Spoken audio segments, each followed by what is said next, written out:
अस्सलाम वालेकुम रहमतुल्लाहि वबरकातुहू। मैं हूँ इज़ाद और आज फिर हम उसी टॉपिक पर बात करेंगे हीरा ग्रुप ऑफ कंपनीज़ के ताल्लुक से। अवाम आगाह है कि नोएडा में रिहाई पा चुकी है। एक मुस्तकिल क़ैद में रहकर 27 महीना बिलाखिर उनको रिहाई मिल चुकी है। सवाल वही खड़े हैं जहाँ के वहाँ, मसला वहीं पर रुका हुआ है जहाँ से शुरू हुआ था। इब्तिदाई ज़माने में नौहरा शेख ने अवाम को एतमाद में लिया और कई सारे उलमा इसके प्रमोटर बने और अवाम ने इसमें लातादाद पैसे लगाए, जिसकी सही रकम किसी को पता नहीं है। कभी ये चीज़ें 50,000 करोड़ से घूमती है, कभी 10,000 करोड़ पे आती है, कभी 20,000 करोड़ पे आती है, कभी 5,000 करोड़ पे आती है। मुअम्मा है जिसका हल किसी के पास नहीं है। सही मसला बता सकती है डॉक्टर नौहरा शेख, और जो इनके ऑफिशियल मामलों को देखते हैं, जो इनके अकाउंट्स को देखते हैं, उनको सही रकम का पता है, सही इन्वेस्टर को पता है। बाकी हमारे पास सिवाय तज्जिया है जो गलत हो सकता है। बहरहाल काफ़ी अवाम ने इस मसले पर पैसा लगाई है। दो तरह के लोग हैं इसमें, और वो भी एक ही जमात के लोग हैं। अहलुल हदीस जो जानी जाती है इंडिया में, जो काम करती है दीन का, अवाम को अल्लाह से जोड़ने का, तौहीद के देने का, जो दावा करती है कि वो बिना शिर्क के मिलावट के अवाम में दीन देती है। लेकिन यही जमात और इसके अक्सर उलमा दावत के काम को नज़रअंदाज करते हुए इस कंपनी को प्रमोशन में लगे। पता नहीं क्यों, वो मुझे उसका आंसर मिला है। और मेरा सवाल आज भी बाकी रहेगा कि दावत के काम को नज़रअंदाज कर ये दीन के सूद फ्री वर्ड बनाने का जो ढोंग किया गया, जाहिर है इसमें दो तरह के लोग हैं जो इस काम को, हीरा ग्रुप ऑफ कंपनी को वाक़तन बिजनेस समझते हैं। अवाम इसमें बटी हुई है, और एक लोग हैं जो इन्हीं अहले हदीस में से हैं। शायद मुझे जमात एक्सेप्ट करे ना करे, लेकिन मैं समझता हूँ कि मैं भी उन्हीं लोगों में से हूँ। मैं जानता हूँ उसके दावत के काम को, और अवाम में काम करता हूँ और अवाम को बताता हूँ कि अहले इल्म जो है ये लोग हैं। अबू ज़ैद ज़मीर है जिन्होंने काफ़ी मेहनत करी है, जलालुद्दीन क़ासमी है, अक़िल जिद्दा है, मेराज रब्बानी को हमने ज़िंदगी सुनी है। उनकी तकरीरों से, उनकी दावत के काम से, उनकी तौहीद के देने से कहीं लोग राह रास्त पर आए हैं, इसमें कोई दो राय नहीं है। मेराज रब्बानी एक वक्त के बेहतरीन आलिम दीन हैं जिन्होंने शिर्क पर, बिदात पर काफ़ी उनके बयानात हैं और काफ़ी अवाम ने उनसे फ़ायदा उठाया है। इसके बरखिलाफ अवाम दो तरह के तबके में बटी हुई है। इसमें कहीं लोग कहते हैं कि पॉन्जी स्कीम है, जिसमें से मैं भी हूँ। अब ये मुख्तलिफ राय होना ये लाजमी चीज़ है, ये ऐसी नहीं है जो मैं पहली बार कर रहा हूँ। यहाँ पे उलमा इस काम के मुखालिफ में रहे हैं। आप जानते हैं कई सारी उलमा ने इस काम की मुखालिफत करी और इसको सूदी कारोबार बताया। चल जाए कि हम ये तसव्वुर करते हैं कि ये सूदी कारोबार नहीं था, ये बिज़नेस था। ओके, गलती लगी है हमसे, हो सकता है गलती लगी है, लेकिन क्या अवाम के पैसे उसे मिल जाएंगे? रास्ते क्या है, किस तरह के रास्ते हैं? क्योंकि सवालात बहुत है। 28 से 27 महीना अवामुन्नास ने इंतज़ार किया। अभी जो यूट्यूब पर सुनने में आ रहा है कि डॉक्टर नौहरा मैम, जिन लोगों को पैसा मिल चुका है, उनको वो पैसा देने के ख्वाहिश नहीं रखती, ये उन्हें पैसा नहीं देगी। या अगर किसी के 10 लाख का इन्वेस्टमेंट किया हुआ है, तो 10 लाख के इन्वेस्टमेंट में किसी को 5 लाख मिल चुका है, तो वो 5 लाख रुपया उसको बकाया मिलेगा, और 5 लाख रुपया जो बतौर मुनाफा उसको मिला है वो उससे कट कर दिया जाएगा। तो मैं पूछना चाहूँगा, आखिर ये क्यों? जब हम कारोबार कर रहे थे, हम लेन देन कर रहे थे, बकौल नौहरा मैम, बकौल हीरा ग्रुप ऑफ कंपनी की तायद करने वाले, क्या अवाम जब वो बिजनेस कर रही थी आपके हमरा, तो आपने मुझे मुनाफा दिया है, एहसान नहीं किया है। अवामुन्नास पर अवाम को पैसा देकर हीरा ग्रुप ऑफ कंपनी ने कोई एहसान नहीं किया। अवाम नहीं जानती थी, तब अवाम को इस चीज से इंट्रोड्यूस कराने के लिए प्रमोटर लाए गए। और ये हकीकत है। मुझे गाली बकने से पहले जरा मेरी बात को समझने की कोशिश करो, या मुझे बेवड़ा बोलने से पहले। यकीनन मैं बेवड़ा था, बेवड़ा हूं, लेकिन इंशाअल्लाह बेवड़ा नहीं मरूंगा। अल्लाह करीम कि मुझे इस बदतरीन जिंदगी से निजात दे। हाँ, दूसरी बात, क्या Hira group of company, doctor Nauhra ma'am और उसकी मदर बॉडी में जो लोग हैं, उन लोगों ने अवाम में इस ग्रुप को इंट्रोड्यूस करने के लिए प्रमोशन नहीं किया? क्या उनको दावतें नहीं खिलाई गई? क्या उलमा का इस्तेमाल नहीं किया गया? क्या उलमा की तायीद नहीं ली गई?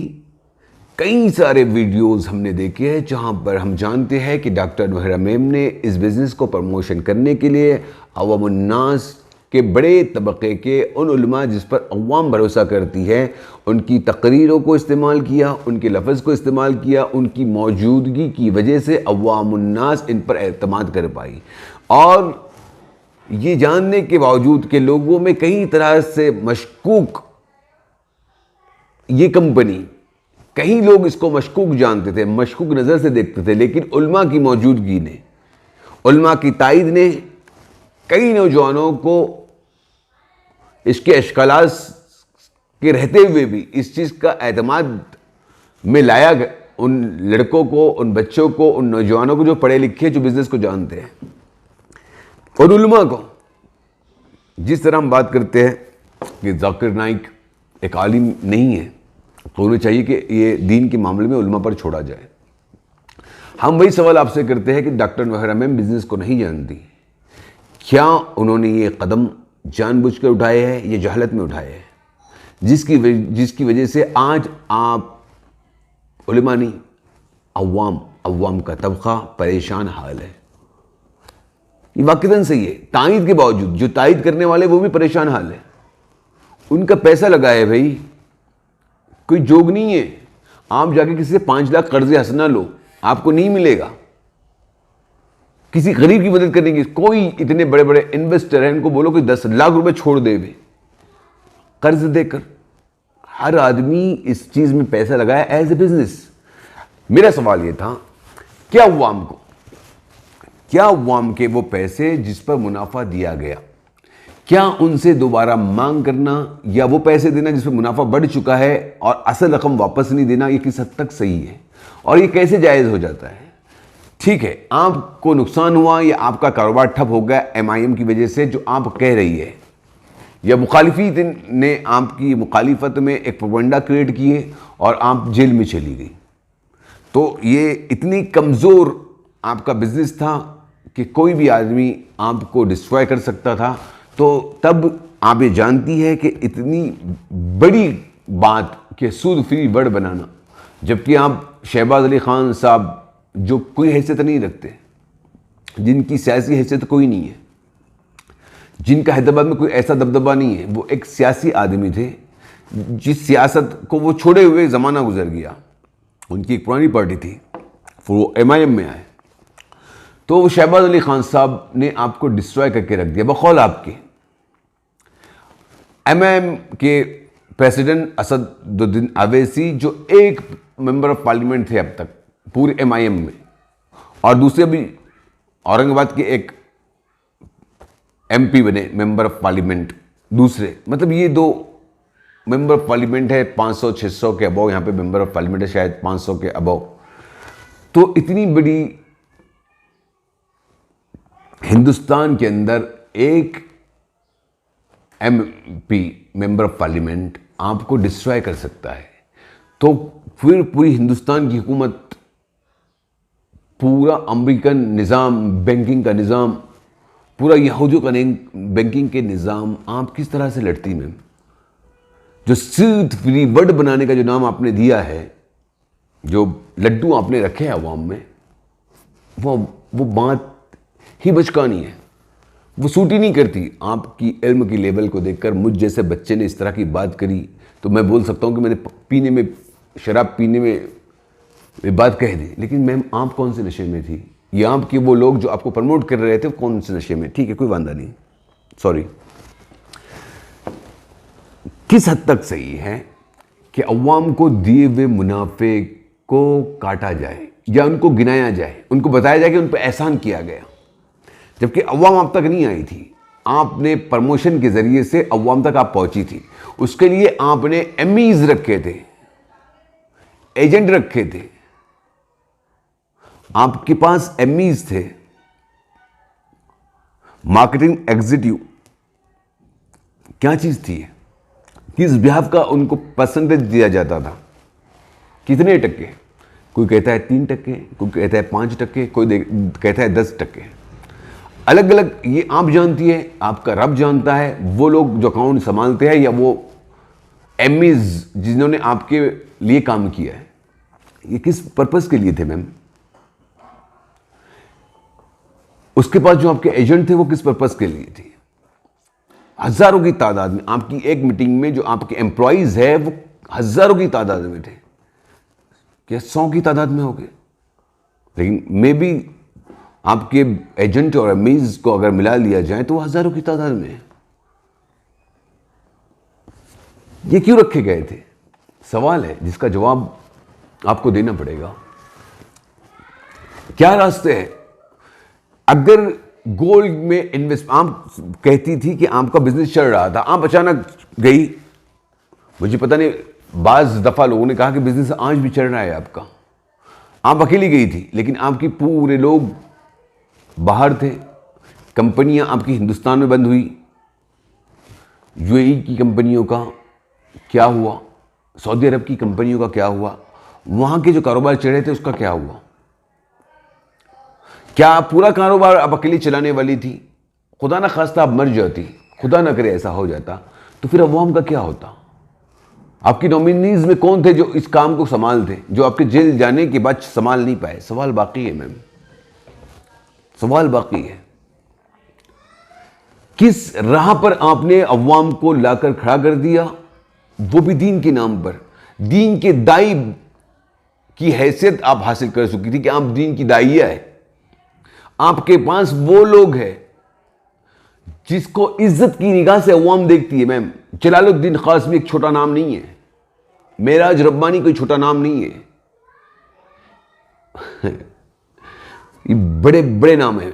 मेराज रब्बानी, अकील जिद्दा, जिनको लोग मसाइल पूछते हैं दीन के, जिनसे लोग तौहीद सीखते हैं, ये पूरे उलमा को कहां पर लाके खड़ा कर दिया आपने और आपकी कंपनी ने? क्या बिगाड़ा था अहले हदीसों ने आपका? और क्यों इतनी बड़ी बात करी आप जेल जाने के बाद, आने के बाद फिर आप कहती है कि क़यामत की सुबह तक ये काम चलेगा। ओ भाई, कैसे पॉसिबल है? ये दावे कैसे पॉसिबल है? किसने आपको बताया कि किसने गारंटी दी? इंशाअल्लाह मैं भी क़यामत की सुबह से जिंदा रहूंगा। वो तो नॉर्मल बात है मैम, लेकिन हकीकत आज तक कोई बिजनेस क़यामत की सुबह तक नहीं चला।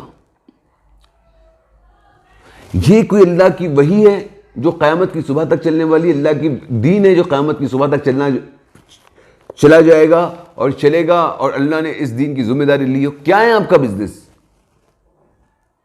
क्या है? आपके साथ रहना मतलब अल्लाह के साथ रहना वाली सिफत कर दी आपने। कोई आपकी मुखालिफत में आए जिसे दीन की मुखालिफत में है, ये कौन सी बात हुई? इख्तिलाफ राय है मैम।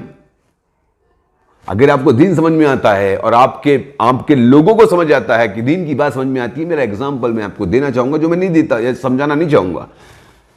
मैं इस टॉपिक पे बात नहीं करता हूं या इस्तेमाल नहीं करता हूं अपनी बात को रखने के लिए या उसमें वजन पैदा करने के लिए दीन को एग्जाम्पल दूं। फिर भी जंगे जमल में 10,000 सहाबा शहीद हुए दोनों तरफ से। हजरत आयशा रज़ियल्लाहु तआला अन्हा, हजरत अली करमुल्लाह वजह, हजरत अली रज़ियल्लाहु ताला अन्हु, ये दो जय्यद सहाबी और सहाबिया है। हजरत आयशा की तरफ से लड़ने वाले अशरे मुबश्शिरा के दो लोग हैं, हजरत तलहा, हजरत ज़ुबैर रज़ियल्लाहु ताला अन्हु। में इख्तलाफ होता है और 10,000 सहाबा कमोबेश शहीद होते हैं। बड़े बड़े सहाबा इकराम तलवार लेके सफ़े आ रहा है। इल्ज़ाम है हज़रत अली पर कि हज़रत उस्मान के शहीद में हज़रत अली और उनका ख़ानदान शामिल था। इख्तलाफ है, आप नहीं बता सकती कौन हक़ पर है कौन नाहक़ है, कोई इसको डिसाइड ही नहीं कर सकता, तो इख्तलाफ होते हैं। हज़रत माविया हज़रत अली की लड़ाई जंग जमल हुई, लेकिन आपकी मुखालिफ में बात करने वाला आदमी दीन से मतलब दीन समझा हुआ ही नहीं है। ये कहां पे कैटेगरी बना ली आपने? मतलब आपकी मुखालिफत करो तो एमआईएम की गोद में बैठ गया। मेरा कोई लेना दे, मेरा किसी जमात से कोई लेना देना नहीं। मैं जिंदगी में मैंने कभी वोटिंग नहीं करी,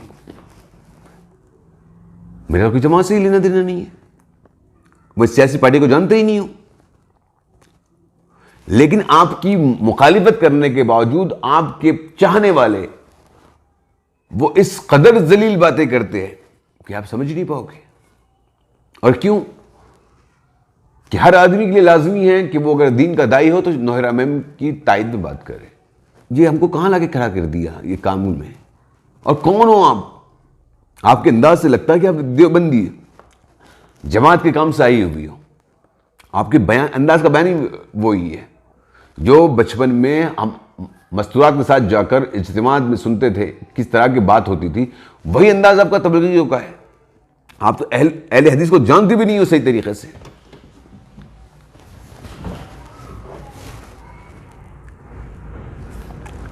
क्या ये पैसे जो आपने बतौर इन्वेस्ट यूनिट दिया है, 25,000 रुपए का एक यूनिट, 1 लाख रुपए आपने जो अवाम उन्नास से लिए बतौर सोने को आपने बेचकर और उसके लेन देन पर मुनाफा रखा, अगर वो यूनिट आपके पास जमा है तो मैम ये 27 महीनों के अंदर अल्लाह रब्बुल आलमीन ने अवाम की मदद करी और वो यूनिट मैम डबल हो गया।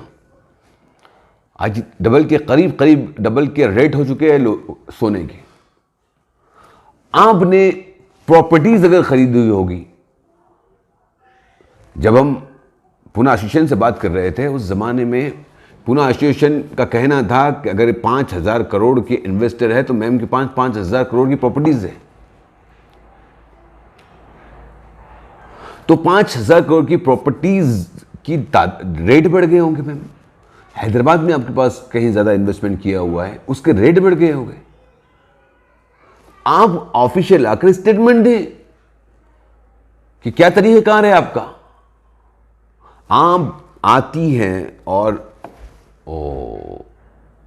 अल्हम्दुलिल्लाह हमारी जीत हो गई, हमारी मुखालिफिन की हार हो गई। ये झगड़ा और हार और जीत का नहीं है मैम, अवाम के पैसों का उनको पैसा दे दो। जिसने आपकी तायद करी उन पे एहसान कर ले। आप किसी हक को हराने की फिक्र ना करें। आप जिन लोगों से जिस एतमाद से जिस तरह खाना खिलाकर पैसा लिया गया, उन्हीं लोगों को उसी दीन के बिहाफ पर हम आपसे इल्तिजा करते हैं कि आप उसी दीन का वास्ता देते हैं, जिस दीन के वास्ते जो सूद फ्री वर्ड का आपने नाम दिया है, उसी दीन का वास्ता देते हैं कि मैम वो बात तो रहने दे, लेकिन जो सूद फ्री के नाम पर आपने अवाम से पैसा लिया है ना मैम, अल्लाह वास्ते उनका पैसा आप वापस कर दे और खिला कर दे। वो इन्वेस्टर कंप्लेन करने वाला हो, नॉन कंप्लेन करने वाला हो, वो अवाम है मैम। हर कोई आपको समझा हुआ है जरूरी नहीं है, हीरा ग्रुप ऑफ कंपनी को समझा हुआ है जरूरी नहीं है। सबके ताल्लुक अहले हदीस से नहीं है कि आप दीन के चलते कलमे बोलेंगी और अवाम खामोश बैठ जाएगी। आपको जरूरत ही नहीं थी, जरूरत ही नहीं थी आपको। किसने जिम्मेदारी दी आपको सूद फ्री वर्ड बनाने की? आप एक औरत थी, औरत जैसा रहती आप। ये अवाम का तमाशा और ये दीन का तमाशा क्यों भाई? क्यों? सवाल बाकी है। और जिस चीजें वहीं रुकी हुई है जहां पे आपने अवाम का पैसा देना बंद करी थी और आप जेल चली गई थी, चीजें आज भी वहीं रुकी हुई है। इसमें कोई प्रोग्रेस नहीं हुआ। आप कहती है कि एमआईएम, तो एमआईएम ठीक है, उसको फायदा हो गया, आप डिस्ट्रॉय हो गई। एमआईएम के लोग कहते हैं, शहबाज अली खान साहब कहते कि नहीं, मैंने कोई झगड़े में तो अवाम को ये गंदगी से बचा रहा था। उनसे भी कोई अवाम को फायदा नहीं हुआ। अवाम का क्या, आपकी पर्सनल लड़ाई है शहबाज अली खान साहब की, शहबाज अली खान से आपकी सियासी लड़ाई है, आप सियासत में उतरी है, आपने पार्टी बनाई है, अवाम ने थोड़ी बोला आपको पार्टीज बनाने की। एमईपी पार्टी किसने बनाई है? अवाम से राय ली आपने। ये आपकी पर्सनल झगड़े के लिए अवाम क्यों परेशान हो मैम? क्यों? आखिर अवाम ने क्या बिगाड़ा? आपने सूद फ्री वर्ल्ड का नारा लगाया कि हम बिजनेस कर रहे हैं, आपने बोला नहीं हमको, अवाम को बोला नहीं आपने। आपने कहा हम पे एतमाद करो, शुकूक मत करो, शक मत करो, हम दीन के मुहाफिज है, हम दीन के दाई है, आपकी अमानत है हमारे पास, आपका पैसा बतौर अमानत है, आपको घर जाकर पैसा मिलेगा, घर पहुंचाकर पैसा मिलेगा। ये आपके नारे थे। हर आदमी की जरूरतें अलग अलग है मैम। मेरे पास 10 करोड़ है, मैंने 10 लाख इन्वेस्ट किया, मैं सबर कर सकता हूं, लेकिन मैंने घर बेच के इन्वेस्ट किया है, लोगों से कर्जे लेके इन्वेस्ट किया है, बच्ची की शायदें इन्वेस्ट करी होगी। बहुत अलग अलग तबके के लोग हैं मैम, आपको क्या पता है? उनकी आवाजें अब तक पहुंची नहीं होगी। आप चंद लोगों की आवाजें सुनती है जो बोलना जानते हैं, जो यूट्यूब पर आ जाते हैं, या जो हैदराबाद में है, जो शहबाज अली खान से मिल चुके हैं। लेकिन कई ऐसे लोग हैं जिनका ताल्लुक ही नहीं है उस इलाके से जहां पे कम्युनिकेशन होता है आपका और अवाम का। आपके पास कश्मीरियों की कौन सी आवाजें हैं? शहबाज अली खान साहब ने कश्मीरियों का इन्वेस्टमेंट है, बाहर है, पाकिस्तान में आपका इन्वेस्टमेंट है, बांग्लादेश से लोगों ने इन्वेस्ट किया हुआ है, हो सकता है यूरोप से भी होगा, वहां के मुस्लिम लोग, कुछ लोग अमेरिकन उर्दू स्पीक हो गए, पाकिस्तानी उर्दू उन्होंने भी किया रहेगा। गल्फ के कौन से अवाम की आवाज है हमारे पास? तो कब तक? खैर, हम और दोबारा बात करेंगे इसी टॉपिक पर। मैं थोड़ा सा जज्बाती हो गया हूं और मैं बात करना नहीं चाहूंगा फिलहाल में, फिर कभी इंशाल्लाह बात करते हैं।